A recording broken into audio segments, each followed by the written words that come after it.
राष्ट्रपति महोदया, आपका आदेश हो तो आपके पद ग्रहण की उद्घोषणा की जाए और उसे भारत के राजपत्र में प्रकाशित किया जाए।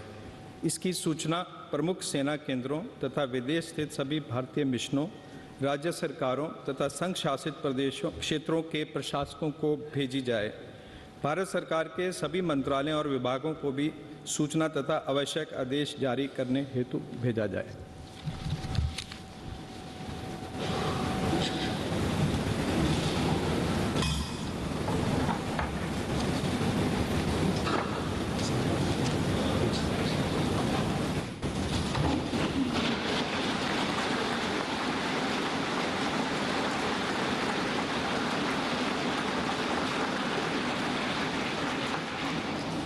आदरणीय श्री रामनाथ कोविंद जी, उपराष्ट्रपति श्री एम वेंकैया नायडू जी, प्रधानमंत्री श्री नरेंद्र मोदी जी, लोकसभा के स्पीकर श्री ओम बिरला जी, चीफ जस्टिस एन.वी. रमन्ना जी, सम्मानित सांसदगण, अन्य महानुभावों, देवियों और स्वजनों तथा मेरे प्यारे देशवासियों, सभी को जोहार।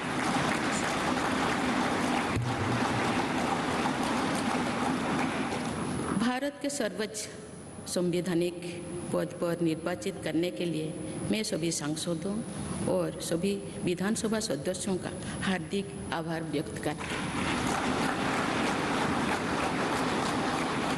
आपका मत देश के करोड़ों नागरिकों के विश्वास की अभिव्यक्ति है।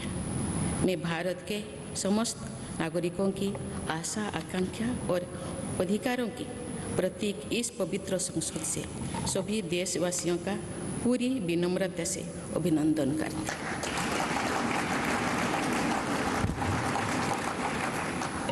आपकी आत्मीयता, आपका विश्वास और आपका सहयोग मेरे लिए इस नए दायित्व का निभाने में मेरी बहुत बड़ी ताकत रहेगी। मुझे राष्ट्रपति के रूप में देश ने एक ऐसे महत्वपूर्ण कालखंड में चुना है जब हम अपनी आज़ादी का अमृत महोत्सव मना रहे हैं।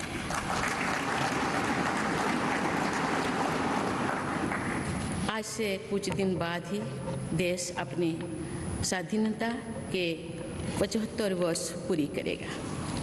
ये भी एक संयोग है कि जब देश अपनी आज़ादी के 50वें वर्ष का पर्व मना रहा था, तभी मेरे राजनीतिक जीवन की शुरुआत हुई थी।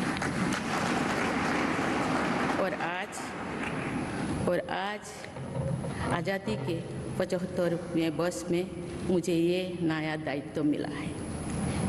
ऐसे ऐतिहासिक समय में जब भारत अगले 25 वर्षों के विजन को हासिल करने के लिए पूरी ऊर्जा से जुटा हुआ है, मुझे ये जिम्मेदारी मिलना मेरा बहुत बड़ा सौभाग्य है। मैं देश की ऐसी पहली राष्ट्रपति भी हूँ जिसका जन्म आज़ाद भारत में हुआ है। हमारे स्वाधीनता सेनानियों ने आज़ाद हिंदुस्तान के हम नागरिकों से जो अपेक्षाएं की थी, उनकी पूर्ति के लिए इस अमृत काल में हमें तेज गति से काम करना होगा। इन 25 वर्षों में अमृतकाल की सिद्धि का रास्ता 2 पटरियों पर आगे बढ़ेगा, सबका प्रयास और सबका कर्तव्य। भारत के उज्जवल भविष्य की नई विकास यात्रा हमें सबके प्रयास से करनी है, कर्तव्य पथ पर चलते हुए करनी ही है। काल यानी 26 जुलाई को कारगिल विजय दिवस भी है। ये दिन भारत की सेनाओं के शौर्य और संयम दोनों का ही प्रतीक है।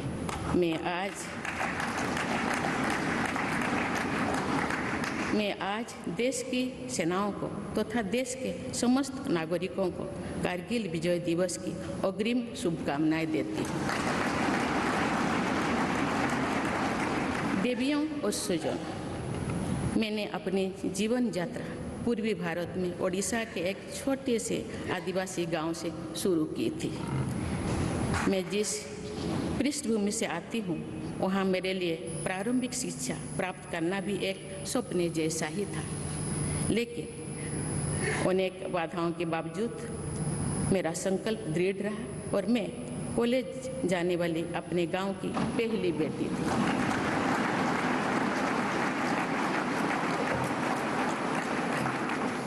मैं जनजातीय समाज से हूँ और वार्ड काउंसिलर से लेकर भारत की राष्ट्रपति बनने तक का अवसर मुझे मिला है।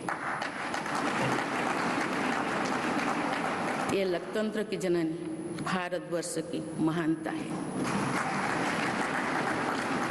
ये हमारे लोकतंत्र की ही शक्ति है कि उसमें एक गरीब घर के पैदा होने बेटी, दूर सुदूर आदिवासी क्षेत्र में पैदा हुई बेटी भारत के सर्वोच्च संवैधानिक पद तक पहुंच सकती है। राष्ट्रपति के पद पहुंचना मेरी व्यक्तिगत उपलब्धि नहीं है, ये भारत की प्रत्येक गरीब की उपलब्धि है।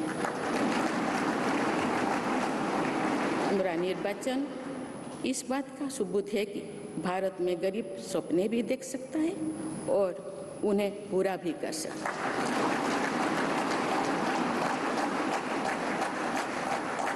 और ये मेरे लिए बहुत संतोष की बात है कि जो सदियों से वंचित रहे, जो जीवन विकास के लाभ से दूर रहे, वे गरीब, दलित, पिछड़े तथा आदिवासी मुझे ये अपना प्रतिबिंब देख सकते हैं।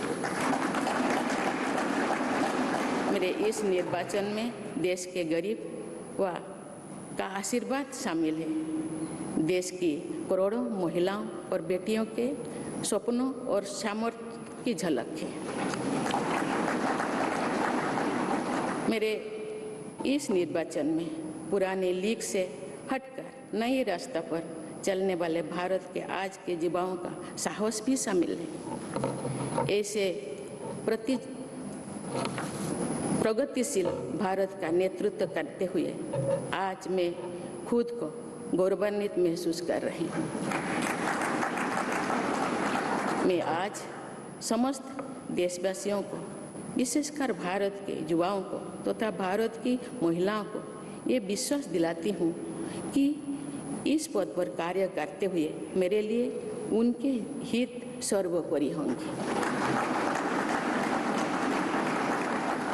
देवियों और स्वजनों, मेरे सामने भारत के राष्ट्रपति पद की ऐसी महान विरासत है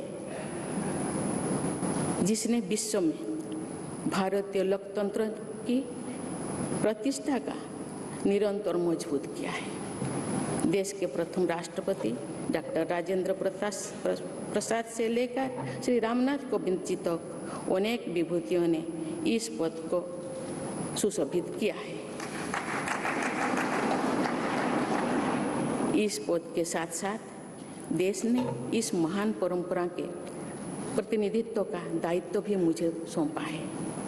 संविधान के आलोक में मैं पूरी निष्ठा से अपने कर्तव्यों का निर्वहन करूंगी। मेरे लिए भारत के लोकतांत्रिक सांस्कृतिक आदर्श और सभी देशवासी हमेशा मेरे ऊर्जा के स्रोत रहेंगे। देवियों और स्वजनों, हमारे संवैधानिक संग्राम में, स्वाधीनता संग्राम में एक राष्ट्र के तौर पर भारत की नई यात्रा की रूपरेखा तैयार की है। हमारा स्वाधीनता संग्राम उन संघर्षों और बलिदानों की अविरल धारा है जिसने आज़ाद भारत के लिए कितनी ही आदर्शों और संभावनाओं की सिंचा था। पूज्य बापू ने हमें स्वराज, स्वदेशी, स्वच्छता और सत्याग्रह द्वारा भारत के सांस्कृतिक आदर्शों की स्थापना का मार्ग दिखाया था। नेताजी सुभाष चंद्र बोस, नेहरू जी, सरदार पटेल, बाबा साहेब अम्बेडकर, भगत सिंह, सुखदेव, राजगुरु, चंद्रशेखर आजाद जैसे अनगिनत स्वाधीनता सेनानियों ने हमें राष्ट्र की स्वाभिमान को सर्वोपरि रखने की शिक्षा दी थी। रानी लक्ष्मीबाई, रानी वेलु नाचियार, रानी गाईदिन्लु और रानी चेन्निमा जैसी अनेकों वीरांगनाओं ने राष्ट्र इच्छा और राष्ट्र निर्माण में नारी शक्ति की भूमिका को नई ऊर्जा दी है। संथाल क्रांति, पाइक क्रांति से लेकर कोल क्रांति और भील क्रांति ने स्वतंत्रता संग्राम में आदिवासी योगदान को और सशक्त किया। सामाजिक उत्थान एवं देश प्रेम के लिए धरती आबा भगवान बिरसा मुंडा जी के बलिदान से हमें प्रेरणा मिली थी। मुझे खुशी है कि आज़ादी की लड़ाई में जनजातीय समुदाय के योगदान को समर्पित अनेक म्यूजियम देश भर में बनवाया जा रहा है। देवियों और स्वजनों, एक संसदीय लोकतंत्र के रूप में 75 वर्ष में भारत ने प्रगति के संकल्प को सहभागिता एवं सर्वसम्मति से आगे बढ़ाया है। विविधताओं से भरे अपने देश में हम अनेक भाषा, धर्म, संप्रदाय, खान पान, रहन सहन, रीति रिवाजों का अपनाते हुए एक भारत श्रेष्ठ भारत के निर्माण में सक्रिय है। आज़ादी के 75वें वर्ष के अवसर पर आया है अमृतकाल। भारत के लिए नए संकल्पों का कालखंड है। आज मैं इस नए युग के स्वागत में अपने देश को नई सोच के साथ तत्पर और तैयार देख रही हूँ। भारत आज हर क्षेत्र में विकास का नया अध्याय जोड़ रहा है। कोरोना महामारी के वैश्विक संकट का सामना करने में भारत ने जिस तरह का सामर्थ्य दिखाया है, उसने पूरे विश्व में भारत की साख बढ़ाया है।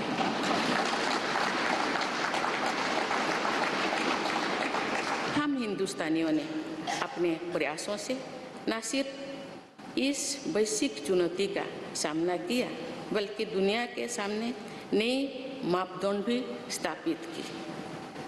कुछ दिन पहले भारत ने कोरोना वैक्सीन की 200 करोड़ डोज लगाने का कीर्तिमान बनाया।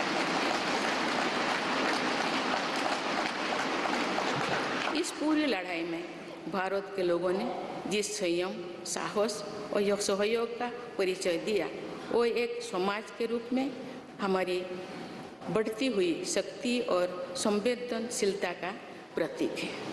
भारत ने इन मुश्किल हालात में न केवल खुद को संभाला, बल्कि दुनिया की मदद भी की। कोरोना महामारी से बने माहौल में आज दुनिया भारत को नए विश्वास से देख रही है। दुनिया की आर्थिक स्थिरता के लिए, सप्लाई चेन की सुगमता के लिए और वैश्विक शांति के लिए दुनिया को भारत से बहुत उम्मीदें हैं। आगामी महीनों में भारत अपनी अध्यक्षता में G20 ग्रुप की मेजबानी भी करने जा रही है। इसमें दुनिया के 20 बड़े देश भारत की अध्यक्षता में वैश्विक विषयों पर मंथन करेंगे। मुझे विश्वास है भारत में होने वाले इस मंथन से जो निष्कर्ष और नीतियाँ निर्धारित होंगे, उनसे आने वाले दशकों की दिशा तय होगी। देवियों और स्वजनों, दशकों पहले मुझे रायरंगपुर में श्री अरबिंदो इंटीग्रल स्कूल में शिक्षक के रूप में कार्य करने का अवसर मिला था। कुछ ही दिनों के बाद श्री अरबिंदो जी की 150वीं जन्म जयंती मनाई जाएगी। शिक्षा के बारे में श्री अरबिंदो के विचारों ने मुझे निरंतर प्रेरित किया है। जनप्रतिनिधि के रूप में विभिन्न पदों पर कार्य करते हुए और फिर राज्यपाल के रूप में भी मेरा शिक्षण संस्थानों के साथ सक्रिय जुड़ाव रहा है। मैंने देश के युवाओं के उत्साह और आत्मबल को करीब से देखा है। हम सभी के श्रद्धेय अटल जी कहा करते थे कि देश के युवा जब आगे बढ़ते हैं तो वे सिर्फ अपने ही भाग्य नहीं बनाते, बल्कि देश का भी भाग्य बनाते हैं।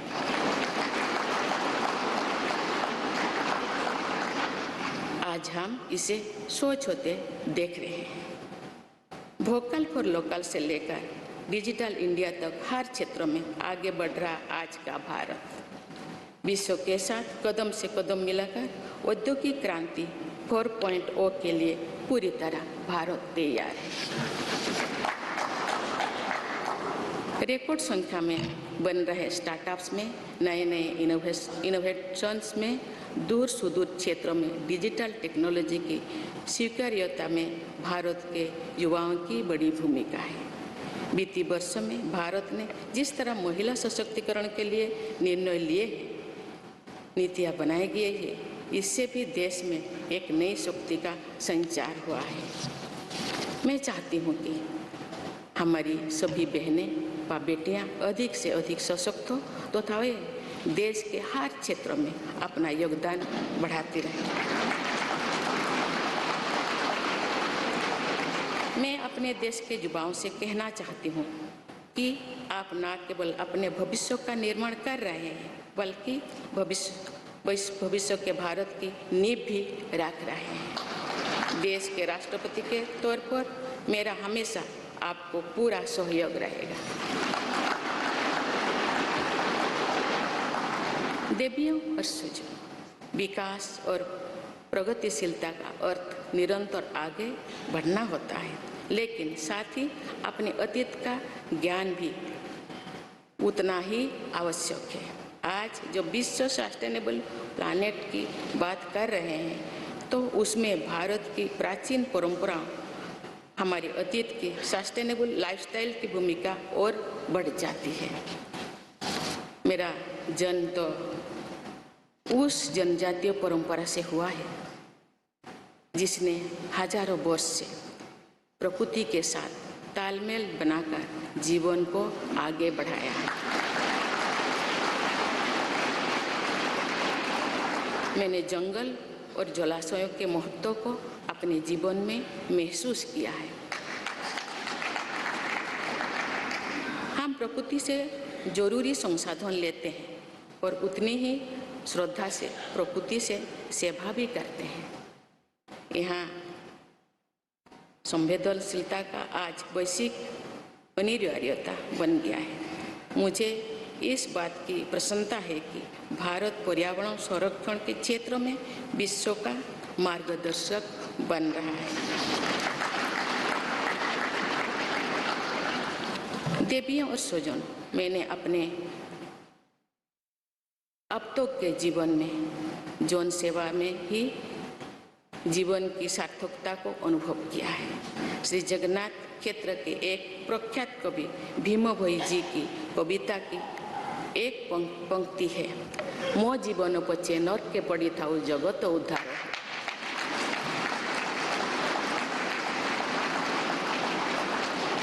अर्थात अपने जीवन के हित और हित से बड़ा जगत कल्याण के लिए कार्य करना होता है। जगत कल्याण की इसी भावना के साथ मैं आप सब के विश्वास पर खरा उतरने के लिए पूरी निष्ठा व लगन से काम करने के लिए सदैव तत्पर रहूँगी। आइए हम सभी एकजुट होकर समर्पित भाव से कर्तव्य पथ पर आगे बढ़े तथा वैभवशाली व आत्मनिर्भर भारत का निर्माण करें। धन्यवाद। जय हिंद, जय Bharat.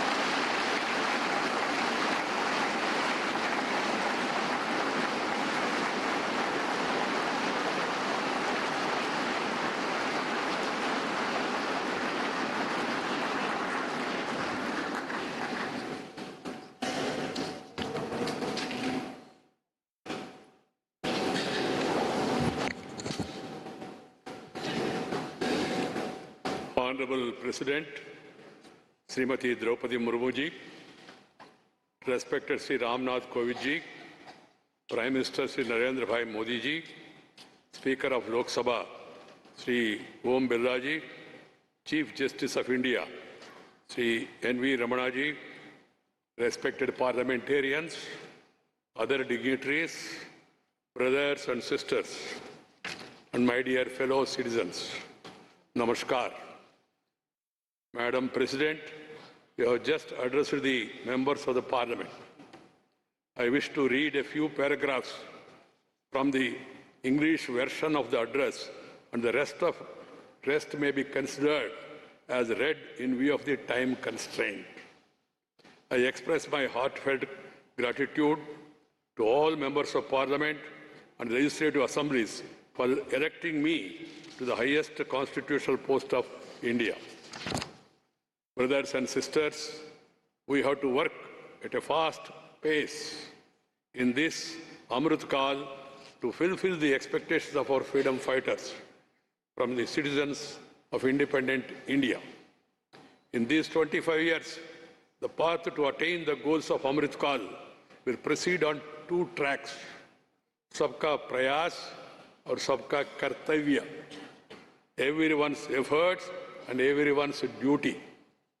The new development journey towards the bright future of India has to be undertaken by our collective efforts following the path of duty.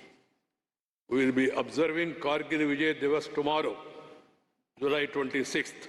This day is a symbol of both the bravery and the restraint of the Indian armed forces. Today, I extend my best wishes in advance to the armed forces of the country and to all the citizens of India. Brothers and sisters, growth and progress mean continuously marching ahead. But equally important is awareness about one's past. Today, when the world is talking about sustainable planet, the role of India's ancient traditions and sustainable lifestyle becomes more important. I was born in the tribal tradition which has lived in harmony with the nature for thousands of years. I have realized the importance of forests and water bodies in my life.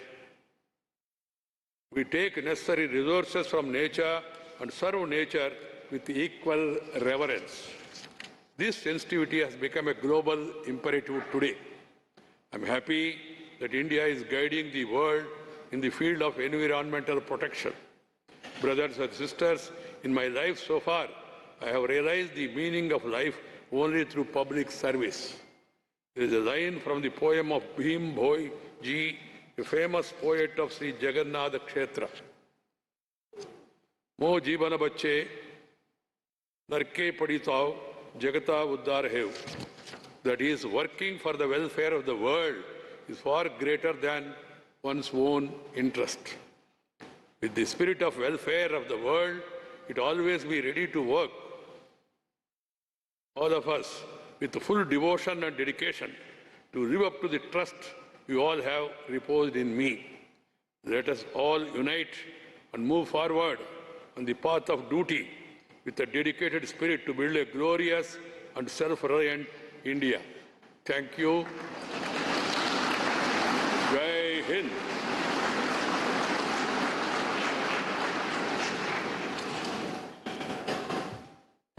राष्ट्रपति महोदया, आपकी आज्ञा हो तो समारोह की कार्यवाही समाप्त की जाए।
नमस्ते करेंगे।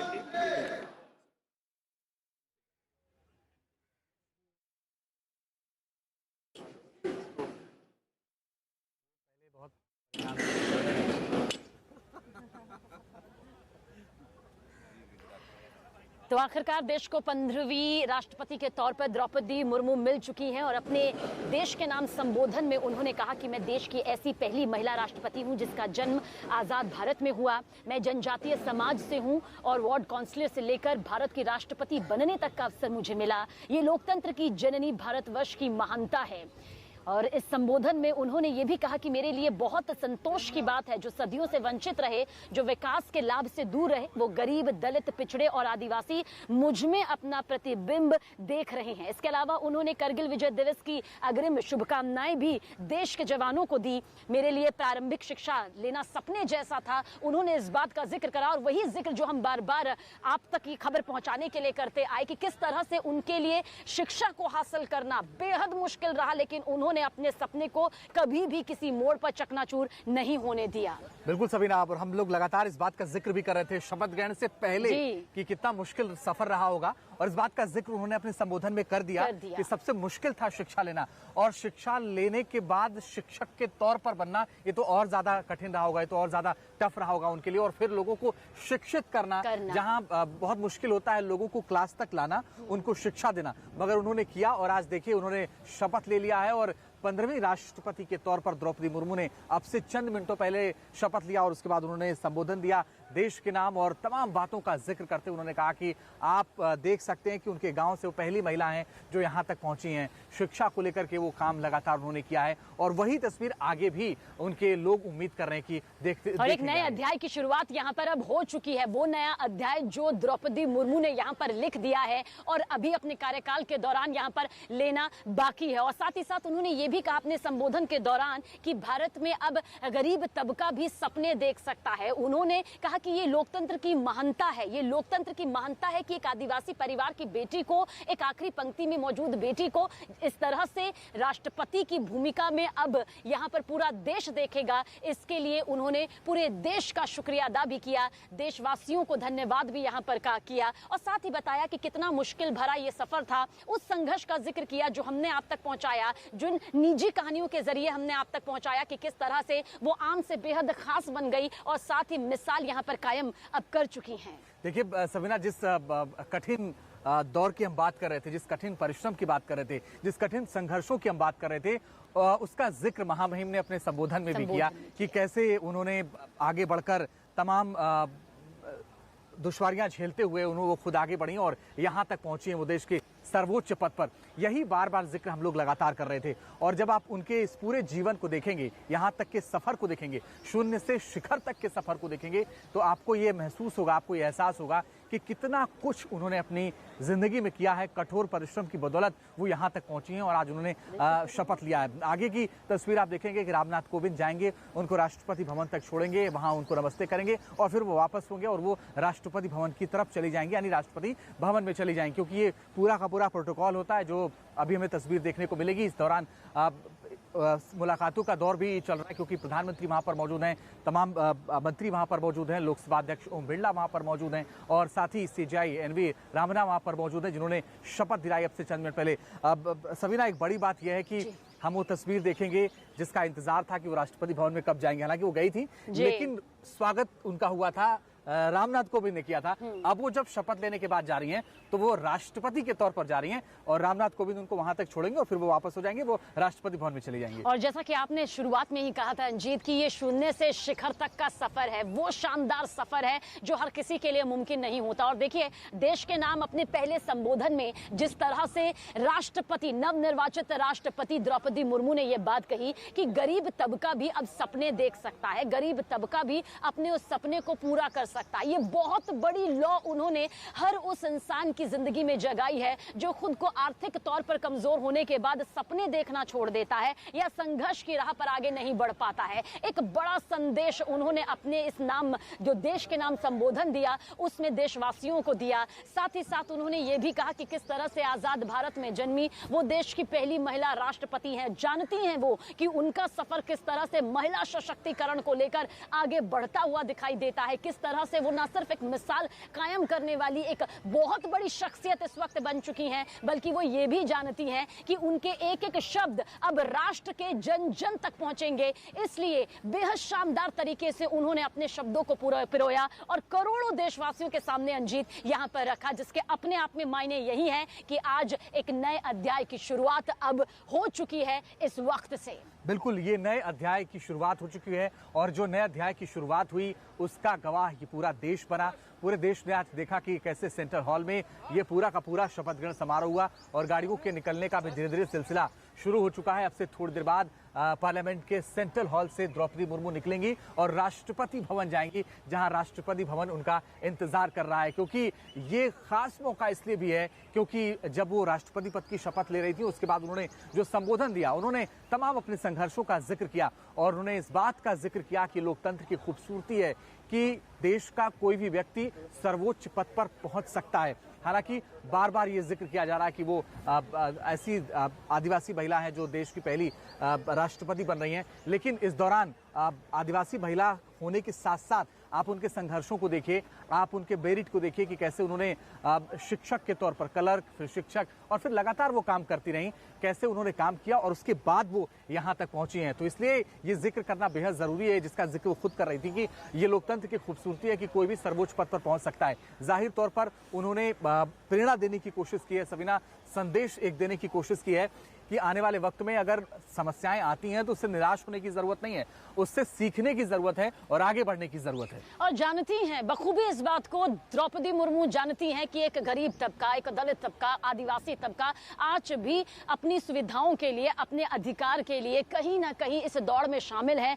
उनके सपने पूरा करने की किस तरह से राह को आसान किया जा सकता है। अपने संबोधन में उन्होंने वो तमाम शब्द कहे जहां पर उन्होंने ये कहा कि गरीब तबका, गरीब परिवार भी सपने देख सकता है, उन्हें पूरा कर सकता है, क्योंकि वो खुद उस दौर से गुजरी हैं। उन्होंने खुद उस माहौल को, उस दर्द को यहाँ पर सहा है और ये भी बताया उन्होंने कि प्रारंभिक शिक्षा मेरे लिए ग्रहण करना कितना मुश्किल था। आप इस शब्द के मायने समझिए। अगर उन्होंने अपनी जिंदगी के निजी पहलू यहाँ पर रखे सामने तो ये बताना बेहद जरूरी हो जाता है कि इन्हीं निजी कहानियों से किस तरह से उन्होंने अपनी जिंदगी की वो हकीकत यहाँ पर सही वो देखी, जो आज एक मिसाल के तौर पर पूरे राष्ट्र के सामने आ चुकी है, पूरी दुनिया के सामने कही जा सकती है। क्योंकि बात सिर्फ हिंदुस्तान तक नहीं है, बल्कि जिस तरह से बधाइयों का तांता विदेशी जमीन से भी लगा, उसने बता दिया कि द्रौपदी मुर्मू को जानने की कोशिश आज पूरी दुनिया यहाँ पर कर रही है। बिल्कुल, और यही बात है जो उन्होंने जिस बात का जिक्र किया कि प्रारंभिक शिक्षा लेने में उनको तमाम समस्याओं का सामना करना पड़ा। ये वो शुरुआत थी, ये वो शून्य से आगे बढ़ने की शुरुआत थी जब उनकी प्रारंभिक शिक्षा शुरू हो रही थी और उस दौरान समस्याएं आ रही थी। लेकिन तब से लेकर के अब तक देखिए, उन्होंने कभी ना पीछे मुड़ के देखा, न कभी ज्यादा सोचा, सिर्फ वो आगे बढ़ती गई और एक एक कदम आगे बढ़ाते हुए आज वो इस पद तक पहुंची हैं। सोचिए, जिसकी शुरुआती शिक्षा में ही दिक्कत हो, वो आगे बढ़ने के तौर पर कैसे काम कर रहा होगा, कैसे उन्होंने पढ़ाई की, पूरी पढ़ाई की और उसके बाद वो क्लर्क बन गई। उसके बाद और ज्यादा उन्होंने काम किया, फिर वो शिक्षक के तौर पर काम करने लगी, उसके बाद वो विधायक बनी।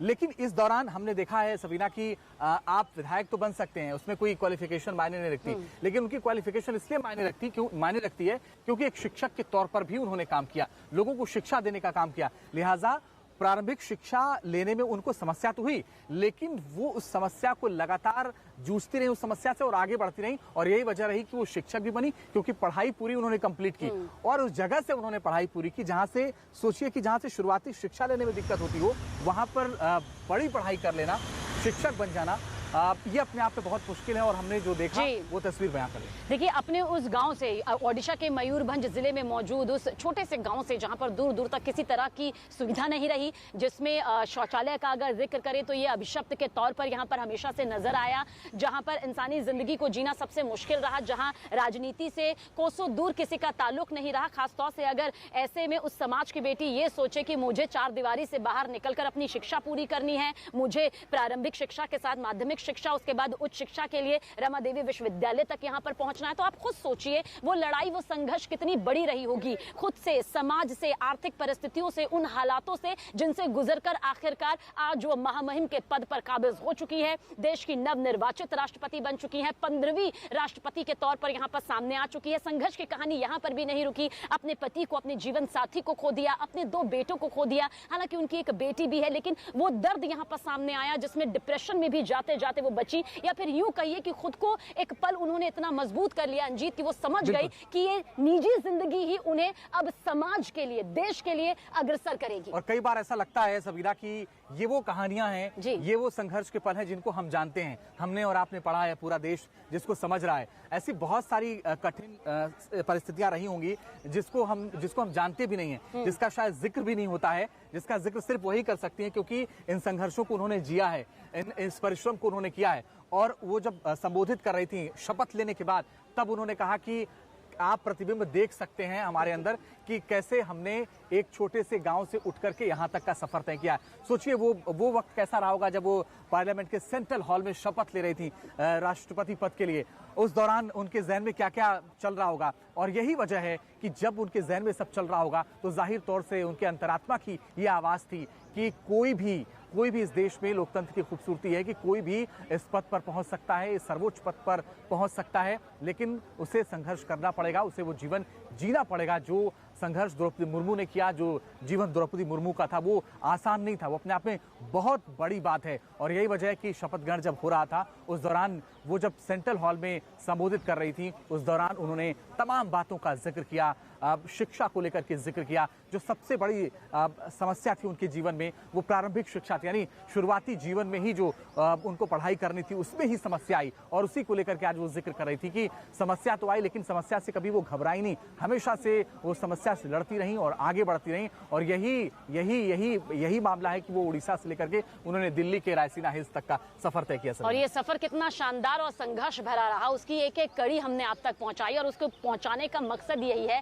कि सिर्फ इस तस्वीर को इस लिहाज से मत देखिए कि आज देश के 15वें राष्ट्रपति ने शपथ ली है, बल्कि ये समझिए राष्ट्रपति के तौर पर एनडीए ने जिस चेहरे को चुना, राष्ट्रपति के तौर पर जिस पर पक्ष और विपक्ष एक साथ यहां पर नजर आया, क्रॉस वोटिंग ने अपनी एक महत्वपूर्ण भूमिका निभाई, राष्ट्रपति के तौर पर जिस महिला ने आज ये सिंहासन संभाला है, रायसीना हिल्स की पूरी जिम्मेदारी यहां पर संभाली है, अब राष्ट्र को संभालने की जो कमान है उनके हाथों पर यहां पर है। राष्ट्रपति के कार्यकाल के दौरान जो अहम फैसले वो यहां पर लेंगी वो शुरुआत नहीं है, बल्कि इससे पहले की जो पूरी कहानी लिखी गई, जब तक वो जिन भी पदों पर कार्यरत रही वहां पर उन्होंने आदिवासियों के लिए सोचा, वहां पर उन्होंने गरीब तबके के लिए सोचा, वहां पर उन्होंने उस तबके के लिए सोचा जो कि कई सुविधाओं से बिल्कुल दूर दूर तक उनका कोई ताल्लुक नहीं था। आप ये सोचिए कई ऐसे गांव जिनकी फहरिस्त अब बहुत लंबी होती चली गई, जहां पर लड़कियों की शिक्षा पर ध्यान नहीं दिया जाता था। खुद शिक्षा ग्रहण करने के बाद एक शिक्षिका बनी, लेकिन अपनी भूमिका सिर्फ शिक्षिका तक सीमित नहीं रखी, बल्कि उस गांव की लड़कियों को, बेटियों को इस तरह से प्रेरित किया, उनके अभिभावकों को शिक्षा का वो महत्व समझाया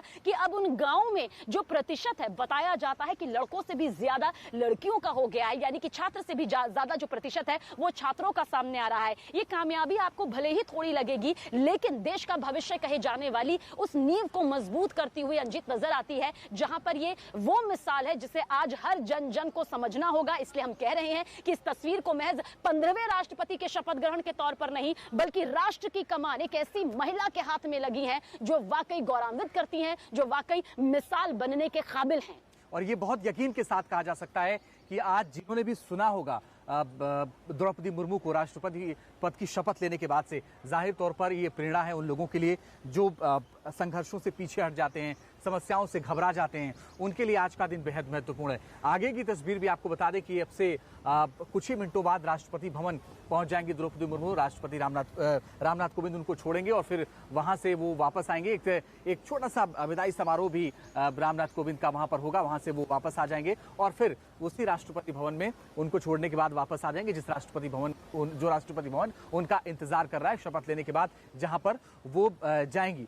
ये लंबा लंबा इतिहास है ये, जब ये कहा जा रहा था कि क्या कोई आदिवासी महिला कभी राष्ट्रपति तक पहुंचेगी, लेकिन वो इतिहास आज बदल गया। नया इतिहास है आज की, और इस ऐतिहासिक पल को हम सब ने देखा, पूरे देश ने देखा कि कैसे द्रौपदी मुर्मू ने शपथ लिया। अब वो आगे की तस्वीर भी हम एक एक करके आपको दिखाएंगे, पल पल की तस्वीर, क्योंकि ये तस्वीर बहुत महत्वपूर्ण होगी जब रामनाथ कोविंद वहां से लौटेंगे द्रौपदी मुर्मू को छोड़ने के बाद, क्योंकि राष्ट्रपति भवन उनका इंतजार कर रहा है और फिर आपसे शपथ लेने के बाद वो देश की नई राष्ट्रपति बन गई है। और इतना ही नहीं, उन्होंने अपने संबोधन में देश के पहले राष्ट्रपति डॉक्टर राजेंद्र प्रसाद से लेकर रामनाथ कोविंद तक का जिक्र किया और कहा कि किस तरह से जितने भी आसीन हुए इस पद पर उन्होंने अपनी जिम्मेदारी निभाई, उन्होंने इस पद की गरिमा यहाँ पर बनाई रखी और इसी कर्तव्य के साथ वो भी यहाँ पर आगे बढ़ रही हैं और आगे बढ़ेंगी। और वो जानती हैं कि एक ऐसा तबका भी इस देश में मौजूद है जिनकी उम्मीदें बहुत ज्यादा हैं, लेकिन आर्थिक तौर पर कमजोर होने के कारण किस तरह से उनके सपने टूटते हैं। पर वो जानती है एक राष्ट्रपति के तौर पर अगर वो काबिज हुई हैं तो उसके साथ में करोड़ों देशवासियों की उम्मीदें अब उन पर आकर टिक गई हैं। इसलिए गरीब, दलित और साथ ही आदिवासी तबके का जिक्र करना वो नहीं भूली। वो अपने संघर्ष को यहाँ पर बताना नहीं भूली कि जिस संघर्ष की बदौलत आज मैं यहाँ पर पहुंची हूँ, वो ये बताता है कि गरीब तबका भी सपने देख सकता है, वो भी अपने सपनों को यहाँ पर पूरा कर सकता है। साल 2009 से साल 2015 का उनका सफर बेहद दर्दनाक रहा, जख्मों से भरा रहा, जहां उन्होंने अपनों को खोया। लेकिन सोचिए, अपनों को खोने के बावजूद भी वो यहां पर टिकी रही, डटी रही। वो जानती थी कि अब जिंदगी के जीने का मकसद और उसका दायरा बढ़ जाना चाहिए। वो देश के बारे में सोचने लगी, अपने समाज के बारे में सोचने लगी और इसी मकसद के साथ एक एक कदम द्रौपदी मुर्मू ने आगे बढ़ाया। और देखिए किस तरह से रायसीना हिल्स तक आज वो कदम आकर टिक गए हैं। मेरे सहयोगी अंजीत भी यहाँ पर बता रहे हैं कि किस तरह से ये कदम आगे बढ़ते चले गए और आज इन बढ़ते हुए कदमों को देखकर पूरा देश यहाँ पर गर्व महसूस कर रहा है। और वो कदम अब सबीना धीरे धीरे पार्लियामेंट के सेंट्रल हॉल से राष्ट्रपति भवन की तरफ बढ़ते हुए नजर आ रहे हैं, क्योंकि ये मौका बहुत खास है पूरे देश के लिए, क्योंकि ये पूरा देश देख रहा है कि कैसे शपथ लेने के बाद द्रौपदी मुर्मू अब धीरे धीरे पार्लियामेंट के सेंट्रल हॉल से निकल करके राष्ट्रपति भवन जाएंगे। उनको छोड़ने के लिए रामनाथ कोविंद वहां पर जाएंगे और उसके बाद प्रधानमंत्री वहां पर रहेंगे, उपराष्ट्रपति वेंकैया नायडू वहां पर मौजूद रहेंगे और इस दौरान एक छोटा सा विदाई समारोह भी रामनाथ कोविंद का होगा। उसके बाद वो वापस आ जाएंगे, वो राष्ट्रपति भवन में पहुंच जाएंगे। लेकिन सबका साथ सबका सहयोग, इस बात का भी जिक्र किया है द्रौपदी मुर्मू ने, क्योंकि जहां से वो आई हैं और जो जिक्र किया वो अपने आप में सोचने पर मजबूर करती है और प्रेरणा भी देती है कि कैसे जिसके जीवन में प्रारंभिक शिक्षा मुश्किल हो, कि कैसे शुरुआती पढ़ाई करें, यानी प्राइमरी की पढ़ाई कैसे करें शुरुआती दिनों की, वो अगर देश के सबसे सर्वोच्च पद पर पहुंच सकता है तो ये प्रेरणा है कि जो सपने देखते हैं वो ज़रूर देखें। अगर ऐसा लगता है कि कोई कठिन परिश्रम है तो ज़रूर करना चाहिए और इसकी उदाहरण द्रौपदी मुर्मू है, क्योंकि हमने वो तस्वीर आज देखी जिसका जिक्र हम लगातार कर रहे थे और जिस तस्वीर का इंतज़ार हम काफ़ी वक्त से कर रहे थे। बार बार ये जिक्र किया जा रहा है कि देश में ऐसा पहली बार हुआ है जब कोई आदिवासी महिला राष्ट्रपति के तौर पर चयनित हुई, उन्होंने शपथ ली है। उससे पहले आपको बता दें कि लगातार ये कहा जा रहा था कि क्या कभी ऐसा होगा कि राष्ट्रपति के तौर पर कोई आदिवासी महिला शपथ लेंगी, लेकिन आज वो हुआ और आज होते हुए हमने देखा, पूरे देश ने देखा कि कैसे उन्होंने पार्लियामेंट के सेंट्रल हॉल में शपथ ली। और सबीना, बड़ी बात यह है कि इसका इंतजार पूरा देश कर रहा था उस दिन से, जिस दिन से एनडीए ने उनके नाम का ऐलान किया था। तब से हम लगातार जिक्र कर रहे थे कि इस बात का कि कब वो शपथ लेंगे, और वो 25 जुलाई की तारीख आज थी जब 10:15 बजे उन्होंने। और इस 25 जुलाई के पीछे का इतिहास क्या है वो भी आपने कुछ देर पहले करोड़ों दर्शकों तक यहाँ पर पहुंचाया। देखिए, समझिए, मिसाल बनना आसान नहीं होता और मिसाल बना भी नहीं जाता। आपकी मेहनत, आपकी शिद्दत, आपका कर्म, आपका धर्म और साथ ही साथ आपका जुनून आपको मिसाल बना देता है। और ठीक ऐसा ही द्रौपदी मुर्मू के साथ हुआ। उन्होंने जो मेहनत की, सच्चे दिल से की, उस मेहनत की बदौलत आज वो रायसीना हिल्स पर काबिज हैं। यहाँ का सिंहासन अब उनके नाम हो चुका है। ये कार्यकाल आगे बढ़ता जाएगा। 6,76,803 वोट उन्हें यूं ही नहीं मिले, रिकॉर्ड तोड़ मतों से जीत उनकी यूं ही नहीं हुई है, बल्कि इसके पीछे भी उनकी वो सादगी, वो मासूमियत, वो कर्तव्य निष्ठा मौजूद है, जिसकी मिसाल आज हर कोई जान रहा है, देख रहा है। हालांकि जब ये नाम सामने आया था, हर कोई सोच में पड़ गया था और उसके बाद टटोलना, खंगालना शुरू कर दिया गया था कि आखिर कौन है द्रौपदी मुर्मू, जिसे एनडीए की तरफ से राष्ट्रपति पद का चेहरा बनाया गया और जिसने भी उनके के बारे में जाना, बस यही जाना कि भले ही वो कम बोलती हों, लेकिन हर कदम पर उनका काम जोर शोर से चिल्लाता है, बोलता है। और वो झारखंड की पूर्व राज्यपाल भी रही हैं। ऐसे में आदिवासी महिलाओं को किस तरह से आगे बढ़ाना है, गरीब तबके के बारे में किस तरह से विकास की वो रूपरेखा तैयार करनी है जिस पर आगे बढ़ते हुए वो अपना जीवन यापन बिता सके, ये तमाम वो फैसले उनके कार्यकाल के दौरान यहाँ पर रहे हैं। जिस भी पद पर वो कार्यरत रही, जो भी भूमिका उन्होंने निभाई, पूरी शिद्दत के साथ, पूरी ईमानदारी के साथ निभाई। और यही वजह है कि आज एक बेहद ईमानदार, विवादों से कोसों दूर रहने वाली और हर तबके के बारे में सोचने वाली महिला, एक आदिवासी महिला राष्ट्रपति पद पर काबिज हो चुकी है अंजीत। और शायद ये हमारे देश की जिस लोकतंत्र की उन्होंने जिक्र भी किया कि ये लोकतंत्र का ही की महत्ता है, ये लोकतंत्र का ही दायरा है जहां पर एक आदिवासी और गरीब तबके की महिला को राष्ट्रपति पद के लिए चुना गया। खुद वो अपने संबोधन में भी कहती हुई नजर आई। आपने जिक्र किया अभी कि जैसे ही एनडीए ने ये तय किया कि द्रौपदी मुर्मू राष्ट्रपति पद की उम्मीदवार होंगी, तो लोगों को शायद उनके बारे में बहुत ज्यादा पता नहीं था। हाँ, लोग ये जरूर जानते थे कि वो झारखंड की पहली महिला राज्यपाल हैं और वो हैं, लेकिन इतनी ज्यादा कहानियां, इतनी ज्यादा जानकारी, इतना परिश्रम होगा, इतना संघर्ष होगा, शायद किसी को नहीं पता था कि। और ये जो तस्वीर आप देख रहे हैं लगातार विजय चौक से जो सिलसिला चल रहा है, शायद ये उम्मीद नहीं थी कि इस तरह से भी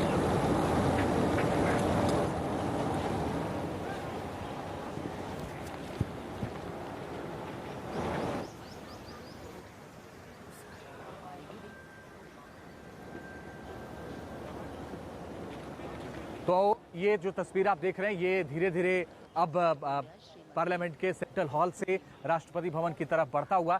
लेकिन जैसा कि सबीना जिक्र कर रही थी अभी कि बहुत कम लोगों को ये पता था कि द्रौपदी मुर्मू कौन है। राज्यपाल के तौर पर उनको लोग जानते थे, लेकिन फिर सबने ये ढूंढने की कोशिश की कि द्रौपदी मुर्मू की कहानी क्या है। और उसके बाद जब लोगों ने द्रौपदी मुर्मू को पढ़ा, उनको समझा, उनकी कहानियां जानी, तो ये पता चला कि कितना प्रेरणादायक है उनका जीवन और कैसे ये सफ़र पूरा शुरू हुआ। अब जो धीरे धीरे राष्ट्रपति भवन की तरफ बढ़ रहा है। देखिए, वो देश की 25वीं राष्ट्रपति के तौर पर उन्होंने, आपको बता दें कि देश के राष्ट्रपति के तौर पर उन्होंने शपथ ले लिया है और वो अब धीरे धीरे राष्ट्रपति भवन की तरफ जा रही, क्योंकि वहाँ पर वो जाएंगी और वही उनका आवास है। लेकिन उसके पहले जो सारी औपचारिकताएं हैं जो उनको पूरा किया जा रहा है। और चंद मिनटों पहले, यानी आपको बता दें 10:15 पर ठीक समय पर सीजीआई ने उन्हें शपथ दिलवाई।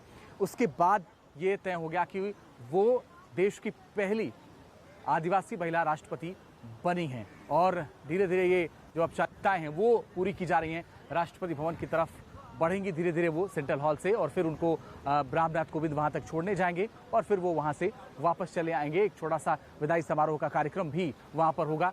और जब शपथ हो रहा था उस दौरान सारे लोग मौजूद थे और जो शपथ के बाद उन्होंने संबोधन दिया, उसको लेकर उन्होंने शिक्षा की बात की, उन्होंने अपने संघर्षों की बात की, उन्होंने अपने परिश्रम की बात की और ये जिक्र किया कि गरीब से गरीब तबका भी यहाँ ऊपर आ सकता है। और एक आम आदमी, जो इस लोकतंत्र की खूबसूरती है ये कि एक आम आदमी भी देश के सर्वोच्च पद पर बैठ सकता है, आसीन हो सकता है। और उसका उदाहरण देखना है तो आप द्रौपदी मुर्मू के तौर पर देख सकते हैं। उन्होंने अपना खुद का उदाहरण दिया और ये कहा कि वो प्रतिबिंब है इस बात की कि एक छोटे से गांव से उठ करके रायसीना हिल्स तक का सफ़र तय किया। एक राष्ट्रपति के तौर पर उन्होंने ये सफ़र तय किया है। ये अपने आप में बड़ी बात है और आने वाले वक्त में हम उनके देखेंगे तमाम वो फैसले होंगे। इससे पहले राज्यपाल के तौर पर उन्होंने काम किया हो, बाकी जो उनको जिम्मेदारियां मिली उसको बखूबी उन्होंने निभाया है, बहुत ही शानदार तरीके से काम किया। और यही वजह है कि जब एनडीए ने कहा कि उनकी तरफ से द्रौपदी मुर्मू उम्मीदवार होंगी, उसके बाद से किसी ने कोई विरोध नहीं किया।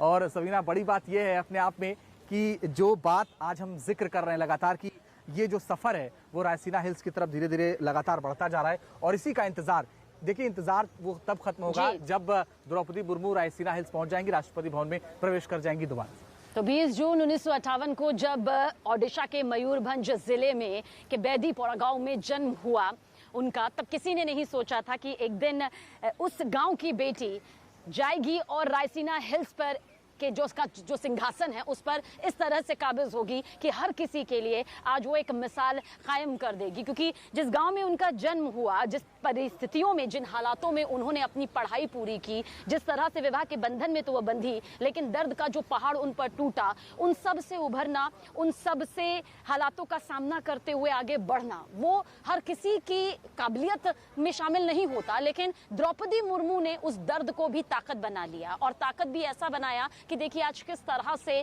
वो आज राष्ट्र की राष्ट्रपति बन चुकी हैं, 15वीं राष्ट्रपति बन चुकी हैं। और अपने संबोधन में उन्होंने बहुत सी अहम बातें करी, और जो सबसे खास बात की उन्होंने कि ये लोकतंत्र की खासियत है, ये लोकतंत्र की महत्ता है, ये उसकी गरिमा है कि एक गरीब परिवार की बेटी को, एक आदिवासी परिवार की बेटी को आज राष्ट्रपति बनाया जा रहा है, उसे ये महत्वपूर्ण जिम्मेदारी यहाँ पर सौंपी गई है। इसके अलावा उन्होंने ये भी कहा कि गरीब तबका सपने देख सकता है, अब उन्हें पूरा कर सकता है। यानी देखिए कितने लाखों करोड़ों लोगों की उम्मीदें अब सीधे सीधे तौर पर आकर द्रौपदी मुर्मू पर आकर टिक गई हैं। हम बार बार उनके शिक्षिका होने का जिक्र क्यों कर रहे हैं, क्योंकि उन्होंने एक शिक्षिका की भूमिका निभाई, लेकिन ये सिर्फ वेतन पाने के लिए नहीं था, बल्कि वो जानती थी कि कई बार स्कूल प्रबंधन भी उस दौर में, हम पहले के दशक की जब बात कर रहे हैं, उस दौर में बड़ा मुश्किल होता था आर्थिक तौर पर एक शिक्षिका की भूमिका में रहना और उनको हर महीने उस वेतन तक पहुंचाना।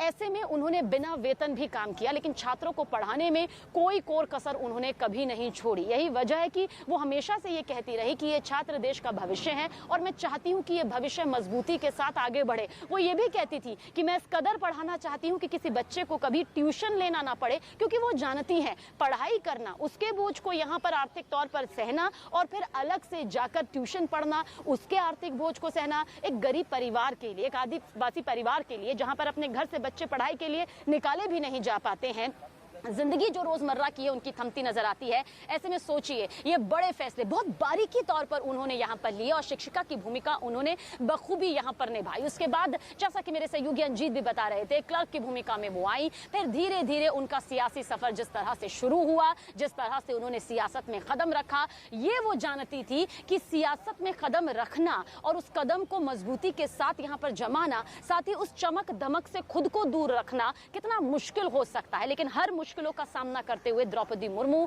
आज ना सिर्फ आगे बढ़ी हैं, बल्कि आज हर महिला के लिए, आज हर जनवासी के लिए, देश के हर एक शख्स के लिए वो मिसाल कायम कर चुकी है। और देखिए ये सिर्फ बात मिसाल कायम करने तक नहीं, वो जानती है कि राष्ट्रपति पद मिलने के बाद उनकी जिम्मेदारियां अब कितनी ज्यादा बढ़ गई हैं, किस तरह से करोड़ों देशवासियों की नजरें, एक खास तबके की नजरें अब उन पर आकर टिक गई हैं, ताकि उनके विकास को लेकर जिस तरह से उन्होंने हमेशा से महत्वपूर्ण फैसले लिए हैं, वो फैसले वो यहाँ पर ले सके। चाहे वो शौचालय को बनवाना हो, चाहे गांव-गांव में शिक्षा पहुंचानी हो, चाहे ये बताना हो कि बेटी का पढ़ना कितना ज्यादा जरूरी है, बेटी का घर की चारदीवारी से बाहर निकलकर जिंदगी को जीना और खुद अपने पैरों में आत्मविश्वास के साथ खड़ा होना कितना जरूरी है। नेत्रदान को लेकर भी उन्होंने अपना नेत्रदान का ऐलान किया था। वो जानती थी और वो खुद कहती भी थी कि मैं चाहती हूं कि हर कोई देखे, इस पूरी दुनिया में अगर चलना है, जीना है, आगे बढ़ना है, तो हर किसी की आंखों की रोशनी होनी चाहिए। ऐसे में नेत्रदान को भी उन्होंने हमेशा से प्रोत्साहित किया, इसे अपनी जीवन का हिस्सा बनाकर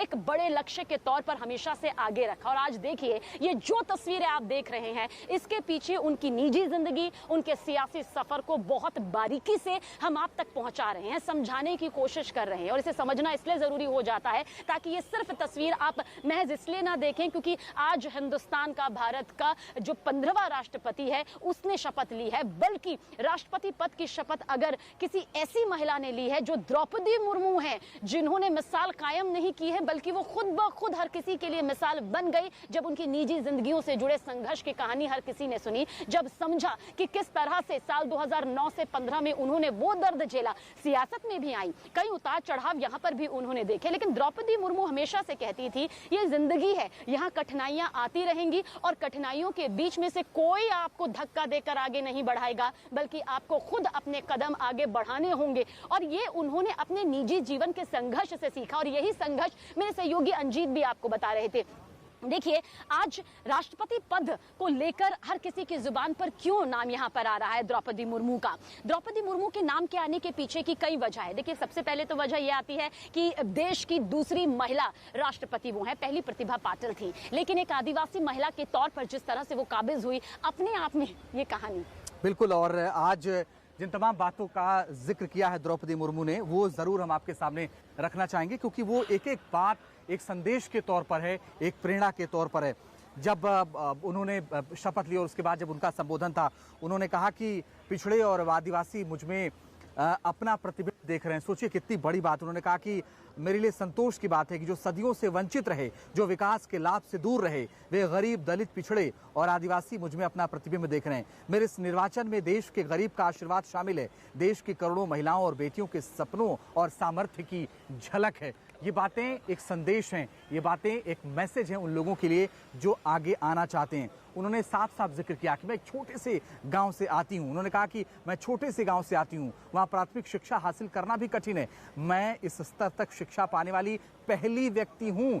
सोचिए, उन्होंने ये कहा कि उस गांव से इतनी बड़ी शिक्षा पाने वाली वो पहली व्यक्ति हैं। राष्ट्रपति के रूप में मेरा चुना जाना केवल मेरी उपलब्धि नहीं है, बल्कि देश के सभी लोगों की उपलब्धि है जो वे इस स्तर तक पहुंचने का सपना देख सकते हैं। आगे वो कहती हैं कि मैं सभी सांसदों और विधायकों का धन्यवाद देती हूं। उन्होंने कहा कि भारत के सर्वोच्च संवैधानिक पद पर निर्वाचित करने के लिए मैं सभी सांसदों और सभी विधानसभा सदस्यों का हार्दिक आभार व्यक्त करती हूं। आपका मत देश के करोड़ों नागरिकों के विश्वास की बड़ी ताकत है। और साथ ही जो उन्होंने जिक्र किया, जो सबसे खास बात है वो आप बताने की शुरुआत, उन्होंने कहा जोहार नमस्कार, मैं भारत के समस्त नागरिकों की आशा आकांक्षा और अधिकारों की प्रतीक इस पवित्र संसद से सभी देशवासियों का पूरी विनम्रता से अभिनंदन करती हूं। आपकी आत्मीयता, विश्वास, आपका सहयोग मेरे लिए इस नए दायित्व को निभाने में मेरी बहुत बड़ी ताकत होंगे।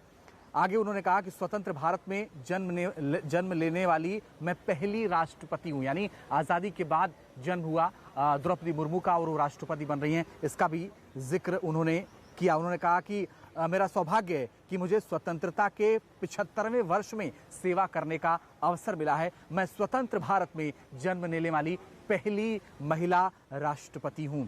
और साथ ही आपको बता दें कि चीफ जस्टिस ऑफ इंडिया ने उन्हें शपथ दिलाई। 15वें राष्ट्रपति के तौर पर मुर्मू देश की दूसरी महिला राष्ट्रपति हैं, सर्वोच्च संवैधानिक पद संभालने वाली पहली आदिवासी महिला और स्वतंत्र भारत में पैदा होने वाली पहली राष्ट्रपति हैं। तो इसका भी जिक्र उन्होंने किया। उन्होंने कहा कि मैं सौभाग्यशाली हूं कि आज़ादी के बाद पैदा हुई और 75वें वर्ष में मुझे देश की सेवा करने का मौका मिल रहा है। कोविंद और मुर्मू राष्ट्रपति भवन से संसद के लिए इस वक्त रवाना हुए हैं और आपको बता दें कि ये एक संवैधानिक प्रक्रिया है जिसको लेकर के लगातार जिक्र कर रामनाथ कोविंद ने भी द्रौपदी मुर्मू को राष्ट्रपति बनने की बधाई दी है। प्रधानमंत्री ने उन्हें बधाई दी है। शपथ ग्रहण समारोह में तमाम लोग शामिल हुए थे। शपथ ग्रहण फिलहाल खत्म हो चुका है और जो संवैधानिक प्रक्रिया है फिलहाल उसे पूरा किया जा रहा है, क्योंकि उनको राष्ट्रपति भवन तक छोड़ने जाना है, क्योंकि अब उनका नया आवास, नया घर राष्ट्रपति भवन होगा। सबीना, इसी का इंतजार हम लोग लगातार कर भी रहे हैं कि कब वो राष्ट्रपति भवन पहुंचेंगी, जो उनका इंतजार कर रहा है। अंजित, हमने उन नामों को भी लिखा क्योंकि बहुत ध्यान से, बहुत गौर से हम देश के 15वीं राष्ट्रपति द्रौपदी मुर्मू के संबोधन को सुन रहे थे। पहला संबोधन उनका देश के नाम शपथ लेने के बाद, 21 तोपों की सलामी लेने के बाद, और ऐसे में वो महान हस्तियों को याद करती नजर आई, उन महान हस्तियों को याद करती नजर आई जिनका नाम हमने यहाँ पर लिखा, जिनका नाम हमने यहाँ पर सुना। और बहुत जरूरी हो जाता है कि वो नाम आप तक एक बार फिर से पहुंचे। हालांकि उनके संबोधन का हर हिस्सा हम आगे भी आप तक पहुंचाएंगे जब ये तमाम तस्वीरें यहाँ पर अपने आखिरी चरण में होगी। लेकिन उन्होंने कहा कि किस तरह से राष्ट्र के स्वाभिमान को सर्वोपरि रखने में रानी लक्ष्मीबाई, वेलु नचियार, रानी गाइदिन्यू, रानी चेन्नम्मा जैसे कई वीरांगनाओं ने राष्ट्र रक्षा और राष्ट्र निर्माण में नारी शक्ति की भूमिका को ऊंचाई दी। देखिए, नारी शक्ति को वो यहाँ पर प्रमुखता देती हुई इसलिए नजर आई क्योंकि वो जानती है कि समाज में, इस देश में, और या फिर यूं कहिए कि इस पृथ्वी पर एक महिला के लिए बुनियादी सुविधाओं के बगैर, किसी मदद के बगैर आगे बढ़ना, आगे कोशिश करते जाना, प्रयासों के बार बार असफल होने के बाद खुद अपने पैरों में आत्मविश्वास के साथ खड़ा होना कितना ज्यादा मुश्किल होता है। ऐसे में उन वीरांगनाओं को वो याद करती हुई नजर आई, जिनका नाम यहाँ पर हमने आपको बताया भी। उन्होंने स्वतंत्रता संग्राम में आदिवासी योगदान को भी याद किया, क्योंकि वो जानती हैं जिस वर्ग से वो आती हैं, जिस तबके से वो आती हैं, किस तरह से अभी उसकी मजबूती में बहुत ज्यादा बड़ी भूमिका निभाने की जरूरत है।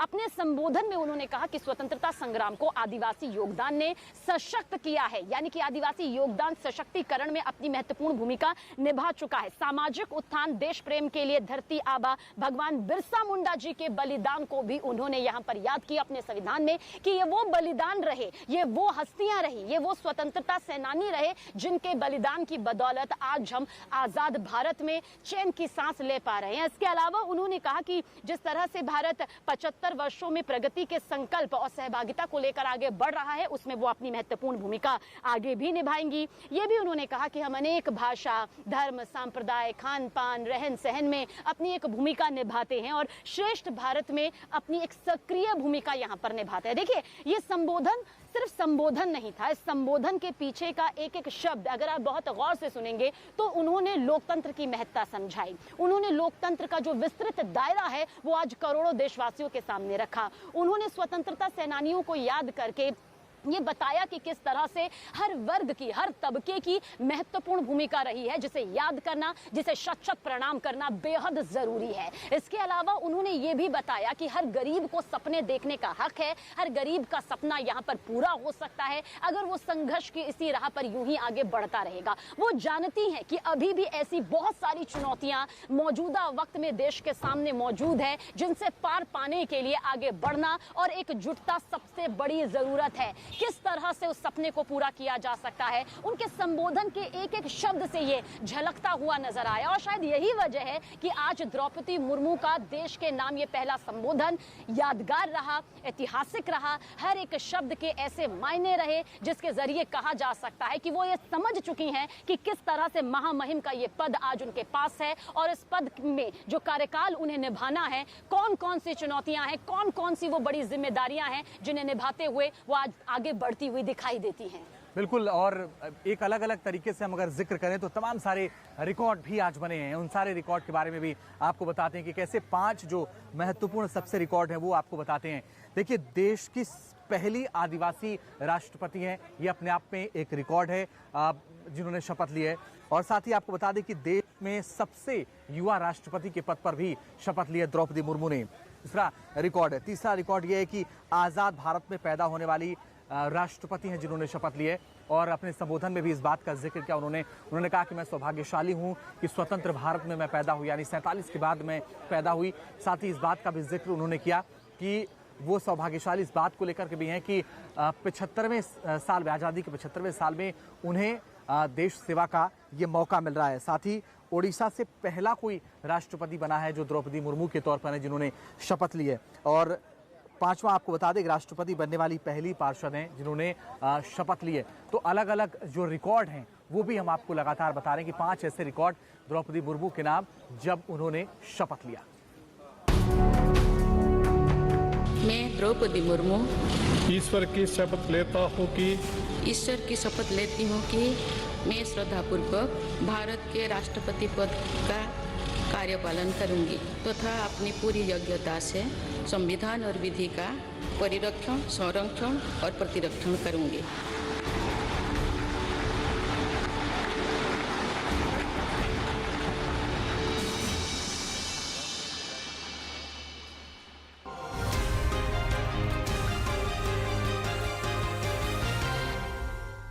काम शुरू होना बाकी है, लेकिन चीन ने ये प्लानिंग करके दिखा दिया है कि वो भरोसा करने के लायक नहीं है, क्योंकि गलवान हिंसा के बाद भारत लगातार LAC पर शांति बनाने की कोशिश कर रहा है। और 1-2 बार नहीं बल्कि चीन से 16 बार बातचीत कर चुका है। 15वें और 16वें दौर की बातचीत तो करीब 13 घंटे तक चली थी। लेकिन ड्रैगन ने जिद नहीं छोड़ी थी। बातचीत के दौरान वो LAC पर शांति नहीं बल्कि अशांति फैलाने के मूड में लगा था। यही नहीं, खबर तो ये भी आई कि चीन ने LAC के पास सैन्य अभ्यास तक किया है जिसमें उसने अपने लड़ाकू हेलीकॉप्टर Z-10 का इस्तेमाल किया। यानी चीन ने एक बार फिर से साबित कर दिया है कि वो कहता कुछ है और करता कुछ। और अब तो वो LAC के पास दूसरा हाईवे बनाने की प्लानिंग कर रहा है जिसे नाम दिया गया है G695, जो LAC के पास से होते हुए तिब्बत और नेपाल जाएगा। एक रिपोर्ट में दावा किया गया ये हाईवे चीन के नए नेशनल प्लान के तहत की गई 345 परियोजनाओं में एक है। इस परियोजना के तहत चीन 2035 तक कुल 4,61,000 किलोमीटर हाईवे का निर्माण करेगा। मतलब ये कि चीन ने भारत को उकसाने की लंबी चौड़ी प्लानिंग कर ली है, क्योंकि माना जा रहा है कि चीन भारत की DSDBO सड़क यानी दुर्बेक श्योक दौलत बेग ओल्डी रोड से परेशान है, जिससे भारत की सेना को LAC के पास बेहतर कनेक्टिविटी मिलती है। माना जा रहा है कि भारत के इसी सड़क निर्माण से चीन घबरा गया।